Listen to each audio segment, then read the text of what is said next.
26일 화요일 정봉주 품격시대 첫 번째 이슈 들어갑니다. 원세훈 전 국정원장이 지난 30일 법정 구속된 뒤 첫 검찰 조사에 나선 가운데 이명박 정부 시절 국정원이 벌인 불법 행위가 또 나왔습니다. 모든 방법을 총동원해 여야 인사 제압 활동을 벌인 정황이 발견된 건데요. 이런 불법 행위를 벌인 명분은 딱 하나, 정부를 비판했다는 거였습니다. 이명박 정부 시절 우린 대체 어떤 나라에서 살고 있었던 걸까요? 이 문제와 관련해 전문가 두 분 모시고 말씀 나눠보도록 하겠습니다. 조대진 변호사 자리하셨습니다. 안녕하십니까. 예, 그 시절 어떤 나라에 살고 있었습니까? 그 시절 힘든 나라에 살고 있었던 것 같습니다. 야만의 시절. 네. 우리는 짐승의 통제를 받고 있었다. 그렇습니다. 힘들었던 것 같습니다. 곤충인가요? 짐승. 자, 최민희 더불어민주당 의원 자리하셨습니다. 안녕하세요. 예, 지난번도 의원, 앞으로도 의원. 네, 해병대 의원이요. 예, 한 번 의원은 영원한 의원. 네. 예, 해병대 가시겠어요? 네. 네? 아니요? 자, 조 변호사님. 네.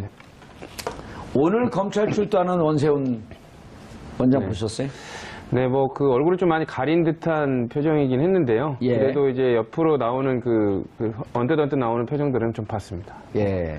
근데 뭐 멘탈 붕괴죠. 그리고 뭐 대부분 뭐 상상할 수 없으시겠지만 한 번 수감 생활을 한 뒤에 예. 다시 파기환송돼서 제 선고를 받고 법정 구속이 돼 있는 상태에서 그것만 해도 견디기 힘든데 또 다른 죄 때문에 조사를 받으러 가는 그 첫 번째 날. 예. 정말 뭐 죽고 싶을 정도일 겁니다. 아마. 조대진 변호사는 오늘 저녁에 소주 잘 넘어가실 것 같아요. 아, 예, 예. 예. 참 좋아하세요. 근데 이게 인과응보 아니에요? 인과응보. 그렇죠. 죄를 지은 자는 반드시 그 죄에 대한 대가를 치러야 한다. 그렇죠. 뭐 사필 규정이고 본인이 엎질러 놨던 물 이제 자기가 닦는 거죠. 그리고 예. 이제 남의 바지에 묻기 전에 자기가 닦는 거고요. 이제 그거를 억울해할 수도 있는데 안 걸린 거는 뭐 운이 좋았던 거지 본인이 옳아서 안 걸린 게 아니었거든요. 예. 이제 적발됐으니 관련해서 충분히 진술하고 그에 관련된 응당의 대가를 받으셔야 예. 될 것 같습니다. 자, 어떤 혐의로 나온 건가요? 일단 국정원법 위반입니다. 국정원에 관련돼서 지금 정치관여 금지로 돼 있는데 예. 여러 가지로 국정원이 조직적으로 지금 그 현안 정치 사안에 대놓고 개입한 지금 흔적들이 보이거든요. 예. 그러니까 이런 부분에 있어서 국정원장이 직접 지시를 했는지 그리고 그 상부로 대통령까지 보고가 됐는지 이런 부분은 캐 물을 것 같습니다. 예. 그리고 국정원법 위반뿐만 아니라 국정원법 위반은 어찌 보면 포괄일죄 혹은 같은 혐의의 죄로 보고 일사부재의 원칙에 의해서 국정원법은 안 걸 수도 있지만 국고 손실이라고 하는 것은 빠져나갈 수가 없는 거 아닌가요? 그렇죠. 그런 와중에 있어서 국정원에 관련된 예산을 함부로 썼다거나 본래 목적이 아닌 용도로 썼다면 그것도 엄청난 죄고요. 일단은 지금 저는 국정원 관련돼서 원세훈 전 국정원장이 지금 받고 있는 혐의 너무 종합 선물 세트라서요. 지금 솔직히 뭐가 나올지 기대가 되는 상황입니다. 그리고 너무 범죄가 많아요. 다양해갖고 뭐가 나올지. 그렇죠. 국민들에게 너무 많은 공부를 시켜요. 저는 이 정도로 이렇게 개입했다는 걸 볼 때 과연 정보 수집할 시간은 있었을까 그런 생각이 들 정도입니다. 아예 그냥 본 임무를 이걸로 하지 않았었나라는 생각이 들 정도입니다. 예. 자, 최민희 의원님. 네. 원세훈 국정원장의 추가 죄목. 네. 그러니까 국정원법에서 지금까지는 지금 4년 받은 것은 국정원의 정치 관여 금지를 규정하고 있는 그 법을 위반했다. 네. 그런데 이제 국정원 외에 민간인 팀장들 48명, 30개 팀에 대한 조사 시작이 된 거고요. 네. 그리고 그 사람들한테 돈을 썼다고 한다면 네. 원래 특별활동비는 대부 휴민트, 네. 정부활동. 여기에 써야 되는 돈인데 대국민 심리전에 썼다? 네. 그거는 이제 국고 낭비, 국고 손실, 예. 그다음에 엉뚱한 곳에 돈을 쓴 거기 때문에 우리가 지난번에도 한번 살펴봤는데 예. 5억 원 이상의 국고 손실, 국고 낭비가 있으면 그건 굉장히 중형으로 심지어 그렇죠. 5년 이상의 무기징역까지. 될 수 있는 그런 상황이고요. 뿐만 아니라 이번에 이제 블랙리스트 문제까지 터졌는데 이게 국내 정치 위반이라는 그 국정원법 위반뿐만 아니고 이건 광범위한 민간인 사찰 내지 민간인 직접 통제까지 한 것이고요. 있었군요. 네. 예. 그런데다가 최근에 또 그 나온 자료에 따르면 이 쓴 70억 원이 애초에 목적대로 쓰이지 않고 일부는 또 비리에 의해서 또 횡령된 의혹도 아. 새롭게 제기되고 있기 때문에 아, 그래요? 네, 그러니까 오. 이제 그나마 댓글이나 이런 공작에 돈을 써야 되는데 일부가 뭐 인마이 포켓했다는 의혹까지 제기되고 있습니다. 그리고 그러니까 또 전력도 있잖아요. 5천만 원 받은 것 때문에 징역 1년 사는 전력도 네, 있고. 네, 그렇기 때문에 네. 지금 이명박 대통령 시대 국정원이 예. 이거는 국가정보원으로서 국가기구로서 역할을 한 게 아니고 예. 특정 정파 그리고 특정인의 사유물화해서 이게 정권 유지의 수단으로 악용되고 그 과정에서 불법이 많았던 것이 아닌가 이렇게 생각이 됩니다. 예. 하하. 지난번에 이거를 이제 좀 그러면은 지금 이제 그 두 가지 죄목 말고 네. 그럼 과연 이게 당신 혼자서 한 짓이냐? 네. 아니면 윗선의 지시가 있었냐? 국정원장은 일주일에 한 번씩 대통령과 독대하는 자리 실제로 했었다는 거 아니에요? 그렇죠. 죄송합니다. 대통령께 그럴 뻔했어요. MB 전 대통령에게 보고했다라고 하는 정황. 이거 좀 캐묻지 않을까요? 당연히 물을 걸로 보입니다. 사실상 그 검찰에 지금 직접 겨냥하는 좌표에는 예전에 제가 지난주 방송에 나와서 이명박 대통령이 좌표 안에 들어있는 것 같다라고 얘기를 했는데 지금의 명시작은 목표가 이명박 대통령일 겁니다. 왜냐하면 지금 사실상 원세훈 전 원장이 관련돼서 직접적으로 지휘한 흔적은 있지만 그 위에 대통령한테 보고했다는 그 문건도 며칠 전에 나왔거든요. 그렇죠. 그렇기 때문에 이런 게 대통령의 의사다. 그리고 모르고 지시한 게 아니라 전부 다 알고 전체적인 거를 지휘하고 있다는 부분이 나와버렸기 때문에 사실상 뭐 원세훈 전 원장이 이 관련된 부인을 그 관련된 진술을 안 하더라도 이미 검찰은 관련된 부분을 묻고 관련된 심증을 갖고 있을 확률이 높습니다. 검찰은 이미 어느 정도 파악이 됐다. 그리고 국정원 개혁특위에서 자료를 넘겨주면서 다 공개를 하지는 않았잖아요. 그 공개할 수 없는 내용 아니에요. 그리고 여기에는 원세훈 혹은 MB의 피의사실이 있게 되면 노출하게 되면 그 피의사실 유출 이런 거로 또 위반되는 거 아니에요? 그렇죠. 뭐 공인이니까 어느 정도는 보도에 의해서 알려질 걸 전제로 한다고 하더라도 국정원 관련된 태스크포스가 지금 발표한 거는 어느 정도 본인이 너무 뭐 억울하다고 표명할 수 있기 때문에 이런 부분들을 국민도 알아라는 차원에서 아주 일부분만 공개한 것이기 때문에 사실상 검찰에 넘어간 거는 더 큰 건더기가 있을 가능성이 높죠. 예. 하하, 최민희 의원님. 근데 이제, 우리, 이제 TBS에서 나와서 얘기도 했고, 정두원 의원이 또 이제 제가 하는 방송에 고정으로 나오거든요. 예. 근데 그 정두원 의원이 상대적으로 말이 짧고 이렇게 길게, 최민희 의원이나 저처럼 말을 길게 하는 스타일이 아니고, 네. 딱딱 끊어서 얘기를 해요. 네. 근데 그때 같이 있었다 그러더라고요, 서울구치소에. 1차 그때 이제 그 5천만 원 받은 혐의 때문에 있었을 때, 그런데 되게 힘들어 하더래요. 그러니까 이게 징역살이가요. 두 번째가 힘들고 또 고위직이면 고위직이었을수록 힘듭니다. 그렇죠. 손에 쥐어 있는 게 많으니까. 네, 힘든데 이분이 이제 원세훈 전 국정원장은 지금 비로소 정권 교체가 됐다는 걸 뼈저리게 느낄 것 같아요. 예. 왜냐하면 뭐 그전에도 댓글 수사 있었잖아요. 근데 댓글 수사를 제대로 하려는 검찰총장을 옷을 벗기면서까지 댓글 수사를 축소한 게 이전 정권이었잖아요. 그 2013년 일인데. 그렇죠. 그러니까 이제 다 끝났다고 생각했다가 네. 이제 진짜 칼끝이 원세훈 전 원장을 향하다 보니 정말 그 심리적 충격은 공황 상태일 것 같고요. 예. 또 중요한 건 이분은 갈림길에 서 있잖아요. 아하. 과연 나의 주군을 보호해야 되냐, 내가 뒤집어 써야 되냐. 그래서 이 갈림길에 섰을 때 그 똑같은 얘기인데 보호해야 되냐, 뒤집어 써야 되냐. 그런가요? 나의 주군을 보호해야 되냐, 아니면 내가 살아야 되냐. 그렇죠. 네, 그래서 그 갈림길에서 방황이 되게 심할 것 같고요. 전 그 갈림길 전에 있을 것 같은데요? 그런가요? 주군이라 믿었는데 지금 주군이 아니지 않나? 이런 생각하지 않을까요? 그래서 나를 이렇게 사지로 몰아놓고 자기만 살겠다고? 이런 배신감이 있을 수도 있겠죠. 그리고 이분은 객관적인 정황상으로 보면 이분이 정치를 계속할 것도 아니고요. 예. 이분이 한 행동 모두가 정파적인 목적에 따른 행동으로 보이잖아요. 예. 그리고 특히 박원순 시장을 압박한 거, 국정원이 사찰한 것은 그 당시에 박원순 시장의 위치가 뭐였느냐를 보면 명확해집니다. 예. 이게 이명박 대통령이 엄청난 차이로 그 당시에 여권을 이기고 당선된 이후에 예. 좌파 척결 분위기가 엄청났잖아요. 그랬죠. 그래서 상대적으로 진보 개혁 쪽의 분위기가 좀 침체되어 있었는데 예. 그게 서울시장 재보선부터 예. 분위기가 확 달라지잖아요. 무상급식과 함께. 그러니까 박원순 시장에 대한 압박은 그대로 이건 정파적인 목적을 실현하는 거거든요. 예. 그런데 원세훈 전 원장이 정치할 것도 아니고 이분이 또 스타일도 정치가 또 아니고 예. 이분이 과장 스타일이잖아요. 주사, 과장 이런 예. 스타일인데 그리고 혼자 뭘 결정하는 스타일도 아니고 그렇기 때문에 지금 결국은 너무 힘든 상황이고 정권이 교체되었기 때문에 결국은 본인을 보호하는 방향으로 갈 수도 있겠습니다. 예, 알겠습니다. 이게 그 조대진 변호사님, 이게 이제 법적인 측면 그리고 이게 무슨 법에 저촉이 되는지 그런 얘기 우리가 많이 했어요. 그리고 그거 다른 방송에서도 많이 합니다.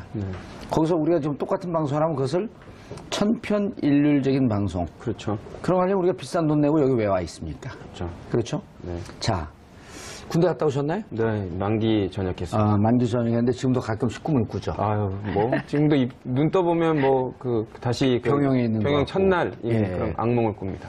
아, 눈 떠보면 첫날이에요. 네. 훈련소. 네, 첫날. 뭐 되돌리기도 싫은 그런 꿈이죠. 남자들은 예. 다 그 꿈을 악몽을 꿉니다. 지금도 꿉니다. 저는 자다가 벽에 툭 몸이 부딪히면요. 눈을 딱 떴는데 0.9평짜리 감옥방이에요.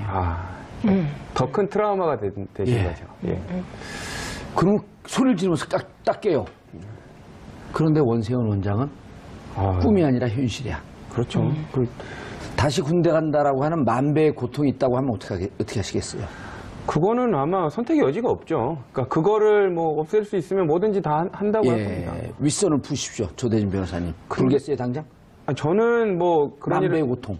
만배 되게 갈등하게 만드시네. 예, 만배의 고통. 일단 제가 원세훈 전 원장의 입장에서 좀 예. 얘기를 드려본다면요. 예. 일단 원세훈 전 좀 원장 고통하면서 괴로워하면서 해야 돼요.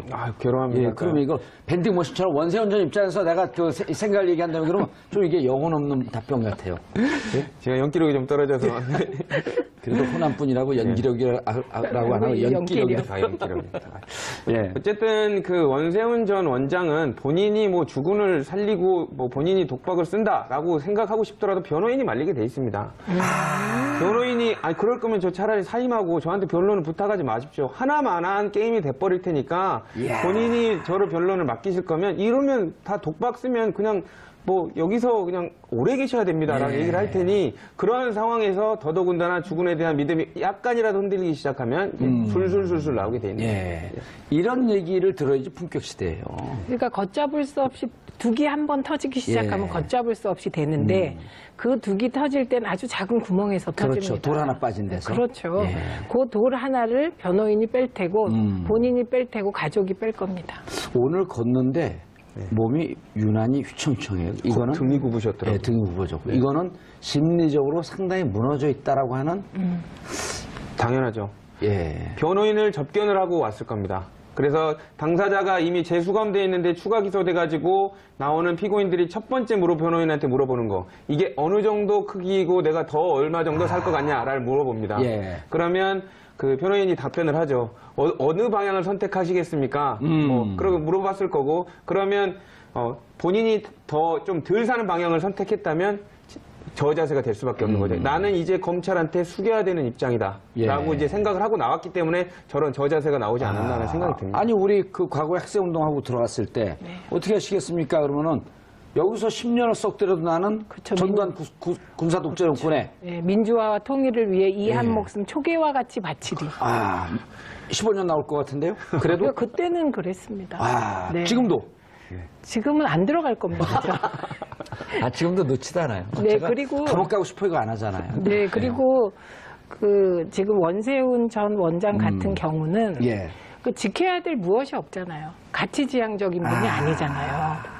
네, 그렇기 때문에 그러네요. 저는 무너질 수 있다고 생각합니다. 그러니까 지켜야 될 무엇, 예를 네. 들고 보수의 가치, 네. 아니면 현재 지금 다시 집권할 가능성이 있는 MB, 네. 혹은 무죄를 받을 가능성이 있는 박근혜 전 대통령, 네. 이걸 지키는 것이 아니고 네. 이미 이거는 다 흘러간 물이고 그렇죠. 흘러간 물도 그냥 물이 아니라 아주 그냥 쾌쾌히 썩은 물이 됐거든요. 네. 근데 내가 지켜야 될 것이 없죠? 없고 없죠. 그렇기 때문에 4년형을 받았을 때 이 종이를 쥐고 이렇게 떨던 사람이 있었어요. 누군지 아세요? 원세훈 원장의 부인. 그렇죠. 왜 우리 남편만 이 고통을 감수해야 하느냐. 네. 재판은 혼자 받는 것이 아니고 그렇죠. 가족이 함께 받는 같이 거예요. 받죠. 그리고 또 하나는요, 지금 우리가 알고 있는 공개된 자료는 예. 빙산의 일각일 수 있다고 생각합니다. 그래서 그러니까 제일 그 검찰에 조사받을 때 꼼짝 못하는 예. 게 증거 딱 들이댔는데 어허. 이 증거가 옴쭉달싹 예. 못할 증거라면 정말 어쩔 수 없는 건데 저는 그 정도의 증거가 있지 않을까 생각해 지금 이제 봅니다. 다 나왔죠. 그 민간인들. 그리고 이 모든 자료가 국정원 메인 서버에서 나온 자료들이란 말이에요. 그럼 어떻게 파기합니까? 파기할 수가 없었던 거죠? 일단 원세훈 국정원장이 변론 방향을 잡기는 참 쉽습니다. 변호인 입장에서는.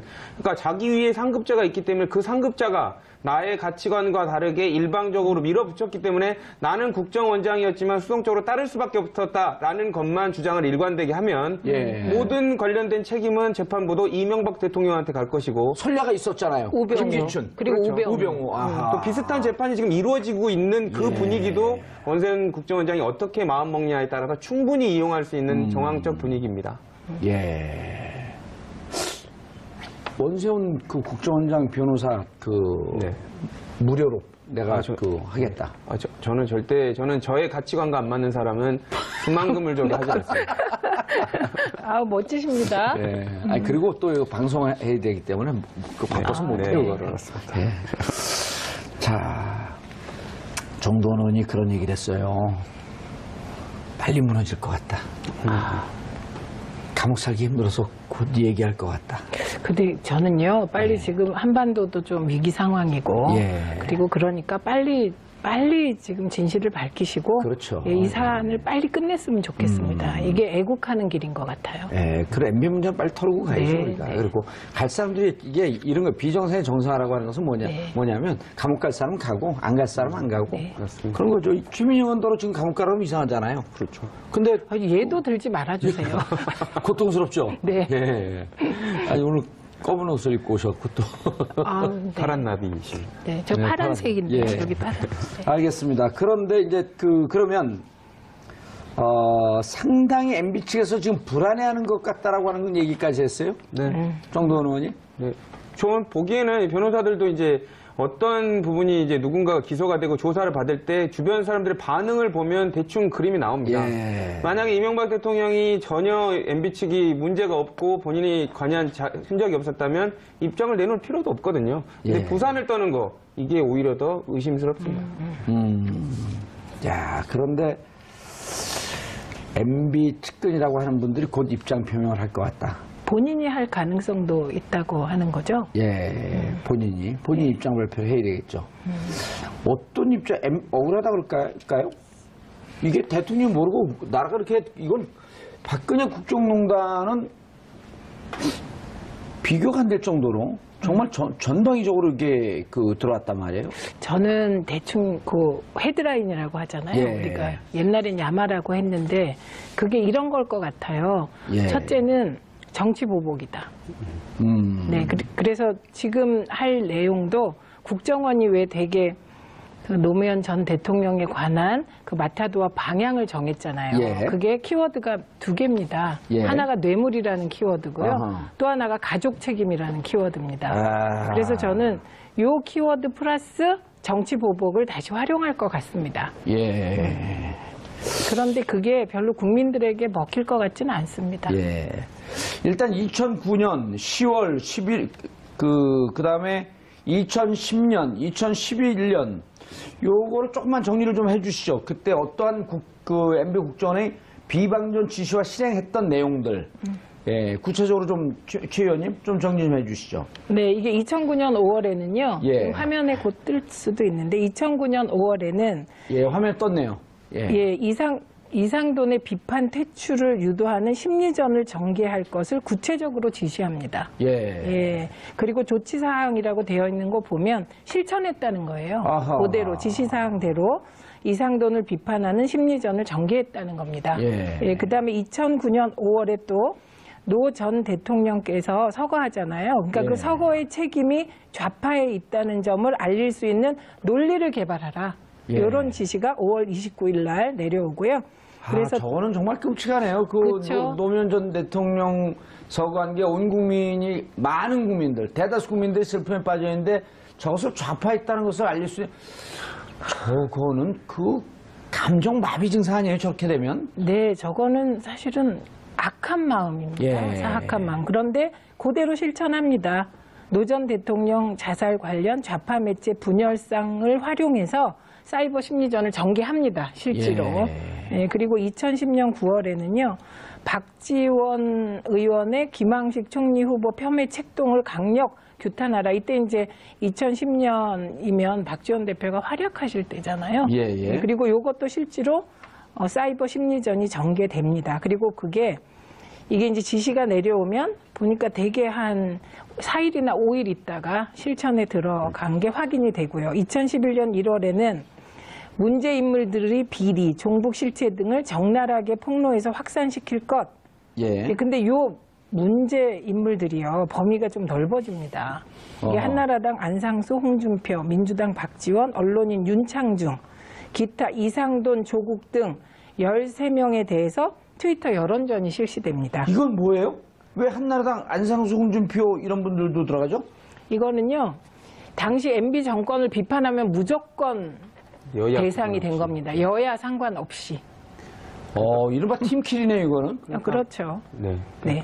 본인들 오호. 정권에 마음에 안 들면 그냥 다 포함시켰던 것으로 보입니다. 네. 그리고 이야. 요때 2011년에 들어서면, 그리고 그 전에도 그랬지만 박근혜 전 대통령이 예. 여당 속의 야당, 그래갖고 위치를 확고히 한 이유입니다. 그렇기 때문에 여당 내에서도 MB 주변 측근을 제외한 나머지 좀 비판적인 발언을 하면 다 사이버 심리전의 대상이 됐던 거죠.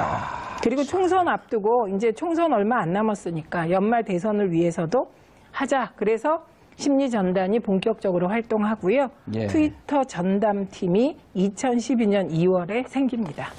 트위터. 그러니까 요 팀들이 지금 1차 지금 조대진 변호사님. 네. 2012년에 활동한 이 팀들이 그렇죠. 이 팀들 때문에 지금 4년 받은 거죠. 그렇죠. 네. 요 팀들 때문에. 그렇기 때문에 이제 추가적으로 그 국정원 관련된 외곽 조직이 선거라든지 여론에 미쳤다는 부분이 그 이전의 시절에 관련된 거는 아직 수사가 안 됐지만 추가로 수사된다면 추가의 여죄로 아마 추가 기소가 될 가능성이 높아 보입니다. 왜냐하면 행동의 습성이나 방식은 거의 똑같았을 가능성이 높고요. 예. 이런 사람들 조사하는 과정에서 더 구체적인 실행하는 모습들이 나올 수가 있거든요. 그렇기 때문에 아마 좌불 안 석일 것 같습니다. 예. 야. 그런데 이제 비판 세력이 한 여야 불문하고 무차별 인신공격 심리전도 전개했어요. 네. 이때 이제 총선 앞두고 본격적으로 이게 진행이 된 것 같은데 주요 인사 송영길, 박지원, 이상돈, 홍준표, 정두원, 원희룡, 윤창중. 근데 어머나 죄송합니다. 네. 여기서 이제 특이한 사람이 윤창중 대변인이 좀 눈에 띄는데요. 당시에는 보수편을 들고는 있었지만 사실상 이명박 대통령에 대해서는 이제 비판적인 논조로 계속 박근혜 전 대통령의 그 편을 들었었거든요. 예. 그렇기 때문에 같은 보수지만 그건 모르겠고 어쨌든 우리한테는 불편한 사람 이렇게 지금 테두리를 지었던 것 같습니다. 그게 좋네요. 그건 모르겠고. 네. 그래서 근데 거기 아몰랑. 아몰랑. 아몰랑 맞고요. 거기 보면 이제 조국 교수가 있잖아요. 예. 그런데 교수라는 양의 탈을 쓰고 체제 변혁을 노리는 대한민국의 늑대다. 대한민국의 늑대다. 근데 양의 탈을 쓴 늑대. 근데 양두구육. 그러네요. 예. 근데 조국 교수는 늑대하고는 좀 거리가 있는 것 같습니다. 그러니까 이 사이버 심리 전단은 되게 이렇게 수준이 낮고 비유도 적절치 않죠. 수준 보면 그 김여진 씨하고 합성 사진이요. 그런 합성 사진. 그게 당시 국정원의 모든 것을 얘기해 준 거예요. 그 어떻게 자, 그러니까 실패한 겁니다. 그러니까 실패한 공작. 작전을 하더라도 좀 수준이 높았으면 그래도 국정원이 이렇게 수준 높은 비판이나 공작을 했겠구나라고 믿었을 텐데 예. 지금 해보면 어디 이런 그 극우 성향의 사이트에서 나오는 것보다도 더 못한 유치한 짓을 했다는 것 자체가 정말 부끄럽죠. 그리고 조국 민정수석 같은 경우에는 당시에 정치적인 의견을 내면 댓글들이 페이스북이나 무슨 그 누리꾼들한테 엄청 달렸었거든요. 근데 예. 그런 부분들이 정치적 견해에 대한 비판적인 의견이 아니라 모멸감을 주는 거, 뭐 강의는 안 하냐, 뭐 이런 식의 모멸감을 주는 그런 댓글들이 많아서 사실상 이런 것도 국정원의 작품이라고 봐야죠. 예. 조국 교수 같은 경우는 그 피인용 횟수가 계속 1등을 하잖아요. 논문을 하도 많이 쓰고 연구를 많이 하고 그러니까. 예? 그렇죠. 못하는 게 뭔지 모르겠어요, 조국 교수는. 얼굴도 잘생기시고. 예, 키도 크고. 예. 그러니까요. 예, 그래서 음성도 좋으시고. 자괴감을 느낍니다. 예, 뭘 자괴감을 느껴요. 이건 제가 말씀드리면 나름 멋지십니다. 아, 감사합니다. 예. 저희 어머니 이후로 처음입니다. 저봐, 쪼크도 잘하고. 그 진심이죠, 근데 네. 쪼크가 아니라. 아닙니다. 자, 근데 우리가 지금 이렇게, 이상하게 MB 얘기가 나오면, 웃음이 자꾸 나와요. 예? MB 얘기가 나오면 웃음이 나와요, 웃음이. 그 MB 때문에 감옥 가시지 않았어요? 아이, 저희는 다 또 용서해요. 네. 그럼요. 아니, 우리는 사람이 미운 거 아니에요. 사람 밉지 않고 그들의 한 그 비불법적 행위 네. 이런 거 좀 뭐 사람이 뭐가 믿겠어요. 가끔가다 뭐 이제 짐승을 미워할 수는 있는데 사람은 안 미워요. 근데 이제 아까 조대진 변호사가 말씀하실 때 예. 뭐 과연 그 국가정보원이 정보 활동을 제대로 했겠냐 이런 말 하셨잖아요. 예. 근데 실제로 그때 국정원의 실수가 많았잖아요. 근데 국정원이 주력한 요 일 있잖아요. 댓글 달고 정파적인 행동을 하고 예. 요것도 결국은 잠깐 효과가 있는 것 같았지만 결국 실패한 공작이 되어버렸습니다. 그래서 예. 여기 지금 송영길, 박지원, 조국, 이상돈, 홍준표, 정두원 빼고 원희룡 뭐 전부 다 지금 잘 나가고 계세요. 예. 근데 그 마타도어가 효과가 없었다는 겁니다. 그렇죠. 그런데 이제 이런 비판 세력 제압 논리로 피해 본 적이 있다면 또 이득을 본 적이 있는데 이른바 이제 변희재 씨의 미디어워치 돈을 지원하고 심지어는 민간 업체들의 광고까지 따주고 이 내용을 청와대에 따박따박 보고했다는 거 아니에요? 네. 어렸을 때 우리 한 초등학교 1학년, 2학년 때는 이러고 싸우잖아요. 너 내 얘기할 때 웃었지. 너 나쁜 편. 너 안 놀아. 너 내 얘기할 때 박수 쳤지. 우리 편. 이리 와. 너 우리 편. 너 나쁜 편. 이런 거 같아요. 노는 게. 네, 수준이 되게 예? 편의자 너 우리 편. 돈 줄까? 예. 유치해요. 광고 줄게. 이리 와. 너 우리 편. 네. 조대진 미워. 저는 너 같은 조 씨가 조국 편. 저는 이제 변희재 씨를 상대방으로 해서 그 다른 분들을 대리해가지고 변희재 씨를 상대방으로 해서 소송을 여러 번 했었는데요. 예, 직접 여러 건 했습니다. 여러 예. 건 했었고 지금 나오고 있는 여러 그 문제들에 관련된 유사한 소송들이었습니다. 예. 근데 이제 느꼈던 게 뭐냐면 당시에 말씀 줬다시피 뭐 유력 매체도 아니고 그렇다고 유력 정치인도 아닌데 무슨 근거 없는 자신감으로 저렇게 세게 공격하느냐라는 그 내부적인 그 변호사들의 그런 얘기가 있었거든요. 이제 와서 만약에 이게 사실로 밝혀진다면 그 근거 없는 자신감의 근원이 국정원이었다는 얘기가 되는 것 같습니다. 아, 그 근자감. 네. 아하, 근거 없는 자신감. 근데 이 미디어워치뿐만 아니고요. 이후에도 비슷한 유형의 매체들이 많이 있지 않았습니까? 예. 그래서 그때 문제가 됐던 게 한 매체에 소위 진보 개혁적 인사들을 비난하는 기사가 실리면 그게 돌려가면서 실렸습니다. 그래서 저는 미디어워치뿐만 아니고 그 이름이 비슷비슷했고 예. 비슷한 기사를 이렇게 돌려가면서 실었던 그 매체들도 이번 기회에 좀 조사를 했으면 좋겠습니다. 그리고 이제 보면은 변희재 대표하고 제가 방송도 여러 번 같이 했어요. 예? 아, 그래요? 방송도 같이 하고 그랬는데 본인은 이런 정황에 대해서 국정원 도움 전혀 받지 않았다. 그러면은 이렇게 변희재 미디어워치에 도움을 줬다라고 누군가 얘기하면 이건 명예훼손을 했고 형사로 걸어야 되는 거 아니에요? 당연하죠. 근데 애플 민사? 이 소송 그게 좋아하시는 바로 그 법조인들이 보기에는 그 어느 정도 일정 부분은 캥기는 게 있다? 캥기는 게 있다라는 표현일 수도 있죠. 예. 그러니까 대한민국 사람들은 말로 하지 않고 고소로 하는 게 일단 그 특성입니다. 그렇기 예. 때문에 민사 소송을 받을 정도로 억울한 게 있으면 당연히 형사 소송을 전제로 했을 텐데 형사 고소를요. 근데 그걸 하지 않았다는 거. 예. 소송만 얘기했다는 민사 소송만 얘기했다는 것도 약간 의문스러운 점입니다. 자, 그리고 각종 이른바 보수 언론, 조중동으로 칭하는 보수 언론, 문화일보, 국민일보, 시국 광고를 계속 게재했어요, 최민희 의원님? 네, 네. 시국 광고도 국정원이 뒤에서 예. 사실상 수주했다 이게 있고요. 좀 아까 미디어 워치에도요. 이런저런 말하는 광고 이런 거를 주도록 종용했다는 거 예. 아닙니까? 그래서 그게 총 26개 기업, 민간 기업 및 그 공기업이에요.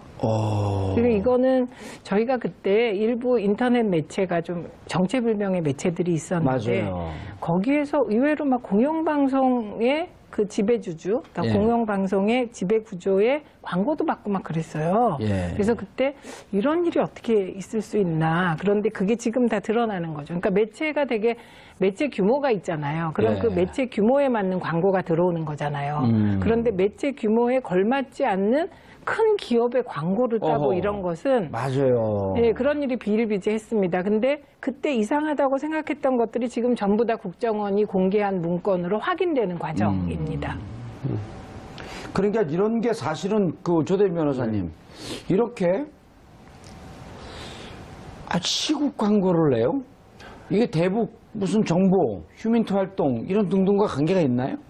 전혀 없죠. 이런 것도 그렇게 되면 국고 손실에 들어가는 거 아니에요? 당연히 들어갑니다. 그러니까 왜냐하면 자기의 업무 영역과 관련된 부분에 돈을 써도 그 부분이 근거가 없는 부분을 쓰면 국고 손실에 관련된 횡령 배임이 되는데 심지어는 그렇게 해도 되는데 아예 관련이 없는 국내 정치에 관여하면 안 되는데도 불구하고 그 돈을 썼거든요. 예. 당연히 국고 손실에 관련된 배임 횡령 되고요. 그리고 이제 이런 부분들이 그 선거에 관여하기 위해서 했다면 공직선거법 위반도 되고 그리고 직권 남용 뭐 다 안 걸리는 게 없습니다. 근데 공직선거법 위반은 그 공소시효가 지났잖아요. 그렇죠. 하지만 이제 더 큰 것들이 있기 때문에 관련된 부분들이 공소시효는 지났지만 공소장에 쓸 때는 관련된 부분들이 뭐 참조해가지고 검사가 아마 구형을 하거나 공소장을 쓸 가능성이 높습니다. 예. 그 어떻게 생각하면 이런 면도 있습니다. 그 이명박 박근혜 정부 시절에 그동안에 네. 오랫동안 시민단체 활동을 하고 오랫동안 자연 발생적으로 스스로 커온 인터넷 매체들이 있습니다. 이게 진짜 참 언론 영역인데요. 예. 이런 부분들이 굉장히 어려웠습니다. 그리고 시민단체의 경우는 그 지원 규정, 지원도 거의 하지 않았을 뿐만 아니라 굉장히 어려웠는데 그 이면에 정체불명의 이런 인터넷 매체를 직접 지원하고 그리고 실제로는 국정원이 실질적인 오너였다는 의혹까지 제기되고 있거든요. 예. 그러니까 이걸 보면서 저는 그때 이제 시민단체들이 얼마나 어렵게 운영을 하고 진짜 시민단체들이 그다음에 인터넷 매체들이 진짜 힘들었거든요. 그것도 모자라서 나중에 정부가 나서서 문화부가 그 시행령을 바꿔서 인터넷 매체를 규제하는 규제 법령까지 만들어요. 예. 예, 그러다가 그게 이제 우리 정부 들어서 지금 환원되는 과정인데 진짜 분노가입니다. 이걸 보면 진짜 그 언론 같지도 않은 언론들에 예. 이렇게 그 돈이 들어가고 그리고 정말 언론의 다양성을 위해서 뛰었던 참 인터넷 매체들은 그렇게 고생했다는 생각을 하면 예. 진짜 막 분노가 끓어오릅니다. 아니, 그리고 이명박 정부 시절도 그렇고, 박근혜 정부 시절도 그렇고, 이른바 이제 종편이 출범하고 그러면서 언론 지형이 기울었다. 네. 그래서 이제 그 자구지책으로 네. 나타난 게 이제 이른바 그 팟캐스트. 네. 스스로 이제 네. 이 청취자분들 찾아서 듣는 거. 근데 이명박 시절, 박근혜 대통령 시절에 팟캐스트 규제하는 법을 만들겠다? 네.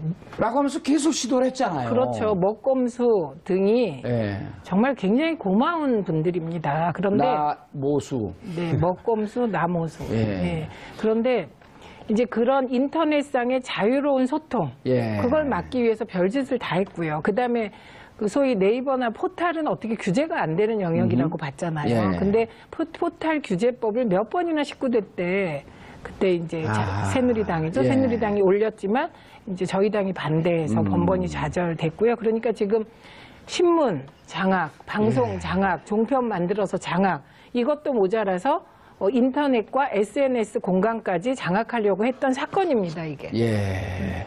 조대인 변호사님, 그런데 보니까 국정원 TF 조사에 따르면 당시 청와대 기획관리비서관, 민정수석실, 홍보수석실 등에서 선거와 관련된 자료 등을 국정원에 요청을 했어요. 네. 그렇다고 한다면 이제는 원세훈 원장 입장에서 이게 나 혼자 한 일입니다. 네. 청와대 무관한 일입니다. 준비된 것을 청와대 자료를 줬고 자, 자료를 줬다지만 혹은 구두로 청와대에서 우리가 직접 할 수 없으니 이러이러한 걸 준비하고 이러이러한 걸 기획해서 자료를 만들어 놓으십시오. 이렇게 했을 가능성. 그러니까 그렇다면 국정원이라고 하는 것은 결국 한 정권의 우산 속에 그대로 있는 거 아니에요? 그렇죠. 그러니까 지금 뭐 아까도 말씀드렸지만 원세훈 전 원장이 그리고 지금 이 사건을 바라보는 모든 법조인들은 비슷하게 생각을 할 겁니다. 원세훈 전 원장의 변호인도 그렇고 기소하는 검사도 그렇고 판단하는 재판부도 한 생각이 뭐냐면 원세훈 전 국정원장이 무슨 혼자서 부귀영화를 누리겠다고 이런 거를 다 하겠느냐. 그렇기 때문에 이런 부분들은 결국 청와대의 전체적인 큰 그림하에서 이루어질 수밖에 없다. 이렇게 보는 게 타당할 것 같습니다. 예. 알겠습니다. 두 분 시간 내주셔서 감사하고요. 인사하시고요. 이제 끝났어요. 집에 가셔야죠. 예. 자, 오늘 법정에 출두하는 원세훈 전 국정원장의 모습은 보는 사람들의 모습에서 보는 사람들이 많은 생각을 하게끔 한 것 같습니다.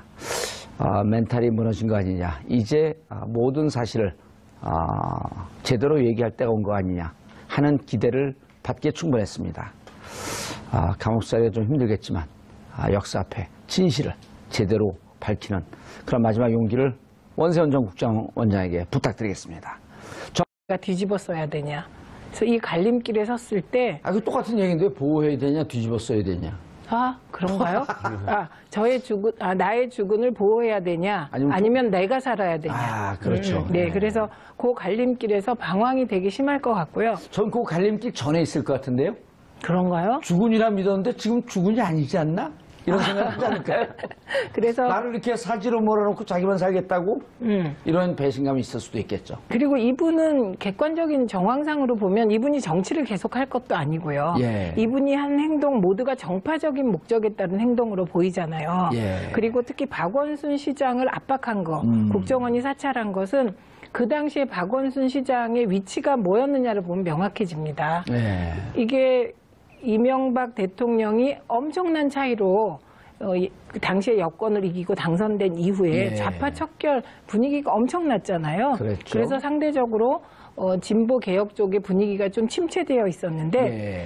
그게 서울시장 재보선부터 예. 분위기가 확 달라지잖아요. 무상급식과 함께. 그러니까 박원순 시장에 대한 압박은 그대로 이건 정파적인 목적을 실현하는 거거든요. 예. 그런데 원세훈 전 원장이 정치할 것도 아니고 이분이 또 스타일도 정치가 또 아니고 이분이 과장 스타일이잖아요. 주사, 과장 이런 스타일인데 그리고 혼자 뭘 결정하는 스타일도 아니고 그렇기 때문에 지금 결국은 너무 힘든 상황이고 정권이 교체되었기 때문에 결국은 본인을 보호하는 방향으로 갈 수도 있겠습니다. 예, 알겠습니다. 이게 조대진 변호사님, 이게 이제 법적인 측면 그리고 이게 무슨 법에 저촉이 되는지 그런 얘기 우리가 많이 했어요. 그리고 그거 다른 방송에서도 많이 합니다.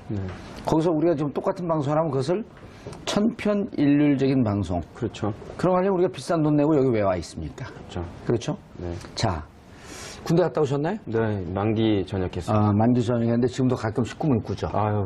지금도 눈 떠보면 다시 병영에 있는 병영 것 첫날 예. 그런 악몽을 꿉니다. 좋았던 거지 본인이 옳아서 안 걸린 게 아니었거든요. 예. 이제 적발됐으니 관련해서 충분히 진술하고 그에 관련된 응당의 대가를 받으셔야 될 것 같습니다. 자, 어떤 혐의로 나온 건가요?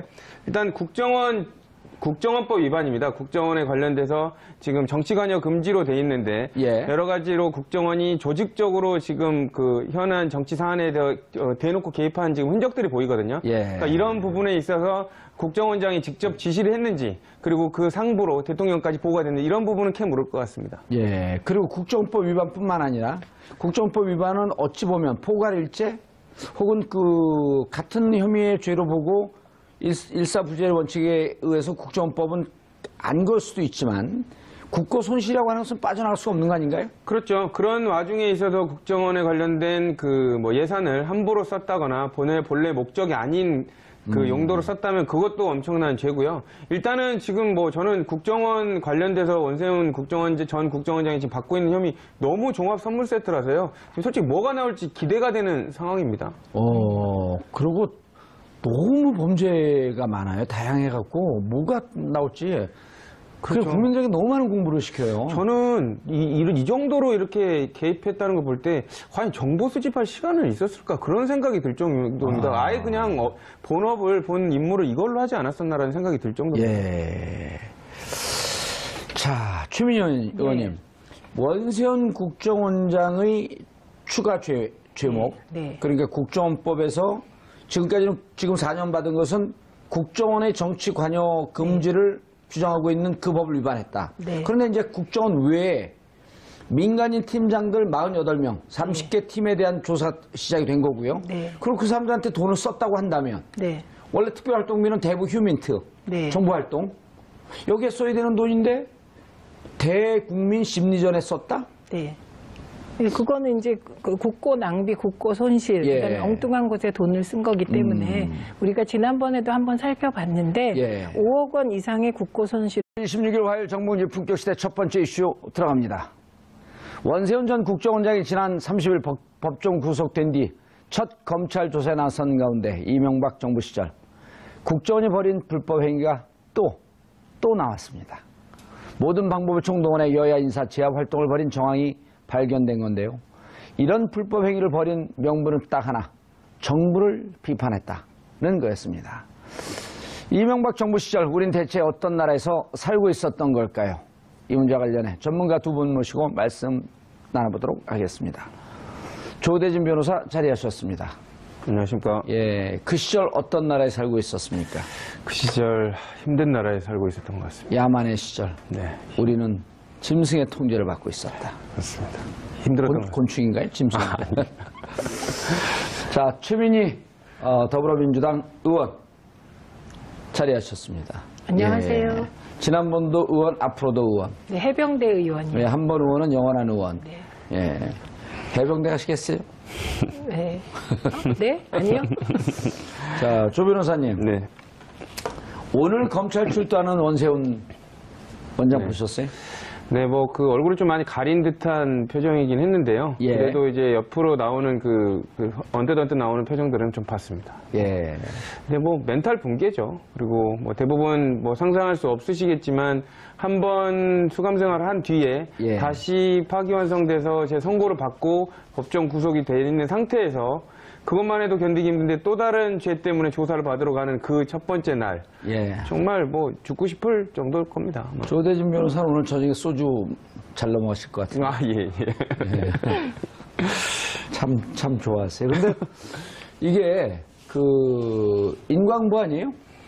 인과응보. 그렇죠. 죄를 당연하죠. 지은 자는 반드시 그 죄에 대한 대가를 치러야 한다. 그렇죠.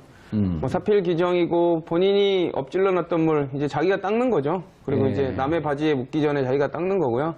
이제 그거를 억울해할 수도 있는데 안 걸린 거는 뭐 운이 알고 전체적인 거를 지휘하고 있다라는 부분이 나와버렸기 때문에 사실상 뭐 원세훈 전 원장이 이 관련된 부인을 뭐 그 관련된 진술을 안 하더라도 이미 검찰은 관련된 부분을 묻고 관련된 심증을 갖고 있을 확률이 높습니다. 검찰은 이미 어느 정도 파악이 됐다. 네. 그리고 국정원 개혁특위에서 자료를 넘겨주면서 다 공개를 하지는 않았잖아요. 그 공개할 수 없는 내용 아니에요. 그리고 여기에는 원세훈 혹은 MB의 피의 사실이 있게 되면 노출하게 되면 그 피의 사실 유출 이런 거로 또 위반되는 거 아니에요? 그렇죠. 뭐 공인이니까 어느 정도는 보도에 의해서 알려질 걸 전제로 한다고 네. 하더라도 국정원 관련된 태스크포스가 지금 발표한 거는 뭐 어느 정도 본인이 너무 뭐 억울하다고 표명할 수 있기 때문에 이런 부분들을 국민도 알아라는 차원에서 아주 일부분만 공개한 것이기 때문에 사실상 검찰에 넘어간 거는 더 큰 건더기가 있을 가능성이 높죠. 예. 하하, 최민희 의원님. 근데 이제 우리 요 이제 TBS에서 나와서 얘기도 했고 정도원 의원이 또 이제 제가 하는 방송에 고정으로 나오거든요. 예. 근데 그 정도원 의원이 상대적으로 말이 짧아요. 이렇게 길게. 최민희 의원이나 저처럼 말을 길게 하는 스타일이 아니고 네. 딱딱 끊어서 얘기를 해요. 네. 근데 그때 같이 있었다 그러더라고요. 서울구치소에. 1차 그때 이제 그 5천만 원 받은 혐의 때문에 있었을 때. 그런데 되게 힘들어 하더래요. 그러니까 이게 징역살이가요. 두 예. 번째가 힘들고 또 고위직이면 고위직이었을수록 힘듭니다. 그렇죠. 손에 쥐어 있는 게 네, 많으니까. 네, 힘든데 이분이 이제 원세훈 전 국정원장은 지금 비로소 정권 교체가 됐다는 걸 뼈저리게 느낄 것 같아요. 예. 왜냐하면 뭐 그전에도 댓글 수사 있었잖아요. 근데 댓글 수사를 제대로 하려는 검찰총장을 옷을 벗기면서까지 댓글 수사를 축소한 게 이전 그렇죠. 정권이었잖아요. 그 근데 이제 2013년 일인데. 그렇죠. 그러니까 이제 다 끝났다고 생각했다가 네. 이제 진짜 칼끝이 원세훈 전 원장을 향하다 보니 정말 그 심리적 충격은 공황 상태일 것 같고요. 예. 또 중요한 건 이분은 갈림길에 서 있잖아요. 아하. 과연 나의 주군을 보호해야 되냐, 내 국고 낭비가 있으면 그건 굉장히 중형으로 심지어 그렇죠. 5년 이상의 무기징역까지. 될 수 있는 그런 상황이고요. 뿐만 아니라 이번에 이제 블랙리스트 문제까지 터졌는데 이게 국내 정치 위반이라는 그 국정원법 위반뿐만 아니고 이건 광범위한 민간인 사찰 내지 민간인 아하. 직접 또 통제까지 한 블랙리스트가 것이고요. 있었군요. 네. 예. 그런데다가 최근에 또 그 나온 자료에 따르면 이 쓴 70억 원이 애초에 목적대로 쓰이지 않고 일부는 또 비리에 의해서 또 횡령된 의혹도 새롭게 제기되고 있기 때문에 그래요? 네, 오. 그러니까 이제 그나마 댓글이나 이런 공작에 돈을 써야 되는데 일부가 뭐 인마이 포켓했다는 의혹까지 제기되고 있습니다. 그리고 그러니까 또 전력도 있잖아요. 5천만 원 받은 것 때문에 징역 1년 사는 전력도 있고. 네, 그렇기 때문에 네. 지금 이명박 대통령 시대 국정원이 예. 이거는 국가정보원으로서 국가기구로서 역할을 한 게 아니고 예. 특정 정파 그리고 특정인의 사유물화해서 이게 정권 유지의 수단으로 악용되고 그 과정에서 불법이 많았던 것이 아닌가 이렇게 생각이 됩니다. 예. 하하. 지난번에 이거를 이제 좀 그러면은 지금 이제 그 두 가지 죄목 말고 네. 그럼 과연 이게 당신 혼자서 한 짓이냐? 네. 아니면 윗선의 지시가 있었냐? 국정원장은 일주일에 한 번씩 대통령과 독대하는 자리 실제로 했었다는 거 아니에요? 그렇죠. 죄송합니다. 대통령 그렇게 했어요. MB 전 대통령에게 보고했다라고 하는 정황. 이거 좀 캐묻지 않을까요? 당연히 물을 걸로 보입니다. 사실상 그 검찰에 지금 직접 겨냥하는 좌표에는 예전에 제가 지난주 방송에 나와서 이명박 대통령이 좌표 안에 들어있는 것 같다라고 얘기를 했는데 지금의 명시작은 목표가 이명박 대통령일 겁니다. 왜냐하면 지금 사실상 원세훈 전 원장이 관련돼서 직접적으로 지휘한 흔적은 있지만 그 위에 대통령한테 보고했다는 그 문건도 며칠 전에 나왔거든요. 그렇죠. 그렇기 때문에 이런 게 대통령의 의사다. 그리고 모르고 지시한 게 아니라 전부 다